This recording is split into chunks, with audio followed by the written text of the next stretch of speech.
السلام عليكم ورحمة الله وبركاته. ازيكم حبايبي عاملين ايه؟ اللي اول مرة يشوفني في مطبخ مفاهد يا ريت تدعموني بلايك وشير. النهارده جايين مع بعض نعمل معانا البط المشوي. هنشوف بقى على طريقته مفاهد هنعمله ازاي.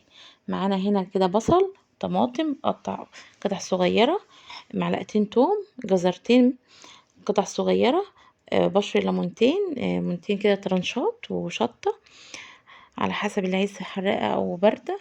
ونزلنا كده عليهم حبايب التوابل عبارة عن ملح وفلفل وكمون وبابريكا وورق لوري وعصرة ليمونة كان تاني، ونص معلقة جنزبيل.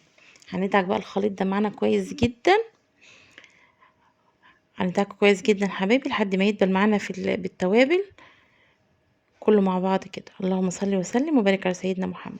وهنمسك البطه معانا كده زي ما انتم شايفين، غسلينها كويس ونقعينها في المحلول بتاعها عباره عن ملح وليمون وخل، وغسلينها بالدقيق كويس. حشينا بقى البطه زي ما انتم شايفين كده من الخلطه معانا، ودخلنا الكبده الانثى بتاعتها كمان جوه وحشيناها كويس وقفلناها بالخله زي ما انتم شايفين. حله معانا كده سخنه على النار، نزلت بالبطه كده تشويحه بسيطه، ونزلت بقى ايه ببقيه الخلطه اللي كانت عاملاها الفضله. يعني هما بطتين، انا حشيت الاتنين ونزلت بقيه الخلط.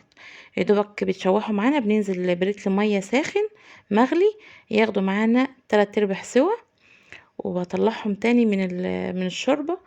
بكون محضره بقى شويه معلقه صلصه وعلى فلفل وملح، وباتينهم كده وش وظهر البطاطين معانا ما شاء الله، ووزيلهم تحت الشوايه. بياخدوهم كمان نص ساعة كده تحت الشواية بيكملوا سوا. ما شاء الله تبارك الرحمن. الخلطة دي بتدي البط نكهة جميلة جدا، بتخلي لحم البط ذات نفسه طعمه جميل ما شاء الله تبارك الرحمن. اللهم صل وسلم وبارك على سيدنا محمد. دايبة دوب دايبة دوب ما شاء الله عليها.